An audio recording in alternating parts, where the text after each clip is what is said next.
आपके अंदर वाकई राजपूताना खून है ना, अगर आप भी राजपूताना कुल में जन्मे हो ना, तो ये घटना दलेरी के साथ सुनना, नहीं तो अभी के अभी चैनल छोड़ के जयशंकर कीजिए। मित्रों, आज मैं आपको एक ऐसी जम्मू में घटित घटना सुनाने जा रहा हूं जिसको सुनने के बाद आपका जो ब्लड रेट है ना, ये तेज हो जाने वाला है। तो कमजोर जिगरे वाले यहां से चले जाइए। जय महाकाल। मैं पंजाब से आपका लखविंदर सिंह। दोस्तों, जो ये घटना है ना, ये हमें बहुत ही प्यारे और आदरणीय भाई साहब ने हमें लिख कर भेजी है और हमारा दिल किया कि अपने यंग ब्लड्स को, अपने भाइयों को, अपनी बहनों को ये घटना जरूर सुनाएं। मित्रों, एक फौजी साहब जो कि लंबे समय के बाद अपने घर छुट्टी पर आ रहे थे, वो जी जम्मू से उनको लखनपुर आना था, तो वो क्या करते हैं कि जम्मू से बस लेते हैं और लखनपुर तक ताकि वो पहुंच सकें। अब दोस्तों, धीरे धीरे बस चलने लगती है और वो बस पूरी की पूरी भर जाती है, यहां तक कि मित्रों उस बस में खड़े होने तक की जगह नहीं थी।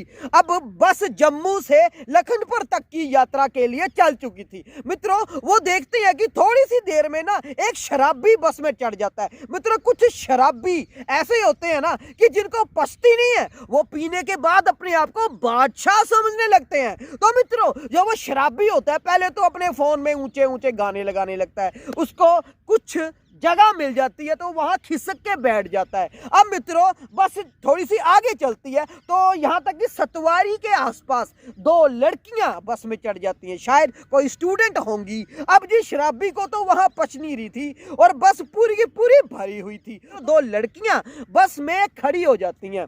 अभी क्या करता है, जो दो लड़कियां खड़ी थी उनको, उनमें से एक के कभी या कमर पे हाथ रखता है, कभी कहीं कभी कहीं। तो मित्रों जी, हमारे भारत देश में ना ये सबसे बड़ा अपराध है। वो लड़कियां उस शराबी को 3-4 बार मना करती हैं और जोर जोर से बोल के उसको डांटती हैं, पर मित्रों हैरानी की बात है, बस भरी होने के बावजूद भी ना कोई भी बंदा ये रोकता नहीं है कि भाई शराबी ऐसा मत कर। तो जी पीछे जो फौजी भाई साहब थे, थोड़ी सी पीछे, वो उस शराबी को बोलते हैं ये मत कर, ऐसा मत कर, ये अच्छा नहीं लगता।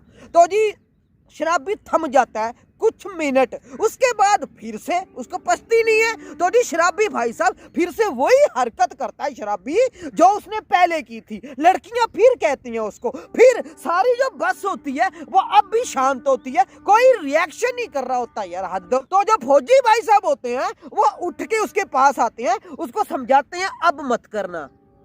फिर कुछ मिनट होते हैं, जो शराबी होता है उसको पता नहीं कौन सी पी रखी होती है उसने, उसे फिर से वो लड़की होती है उनको तंग करता है। अब जी फौजी भाई साहब का अंदर का राजपूत जाग जाता है, दुल्ला भट्टी वाला रूप जाग जाता है। अब जी फौजी भाई साहब उसको इतना कूटते हैं, इतना कूटते हैं कि उसका दांत तोड़ देते हैं।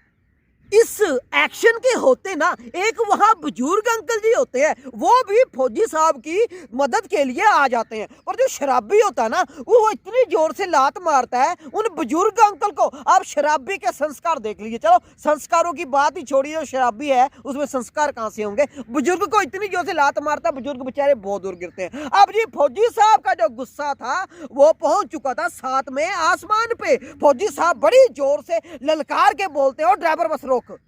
ड्राइवर उसी टाइम बस रोकता, उस शराबी को फौजी साहब और मारते हैं, उसके बाद उसको बाहर निकाल के बस से फेंक देते हैं। अब जी बस चल पड़ती है। फौजी साहब को इतना ज्यादा गुस्सा आता है ना, वो अपनी सीट पे नहीं बैठते। और मित्रों, पूरे रास्ते बस भरी हुई थी, फौजी साहब की सीट खाली थी, पर वहां कोई बैठा नहीं। देखिए, लोगों की तरफ से फौजी साहब को रिस्पेक्ट मिलने लगी। मित्रों, जब जब राजपूत गरजता है ना, अंदर का राजपूत गरजता है ना, तो ऐसे ही होता है। मेरी आप सबसे हाथ जोड़ के विनती है कि राजपूतों का ये कर्म होता है कि क्षत्रिय रक्षा करना। अगर आप भी ऐसी सिचुएशन में अपने आप को दब्बू डरपोक बना के बैठे रहेंगे ना, तो आप क्षत्रिय होंगे ही नहीं। तो जी जम्मू वाले भाई साहब को दिल से प्रणाम है मेरा।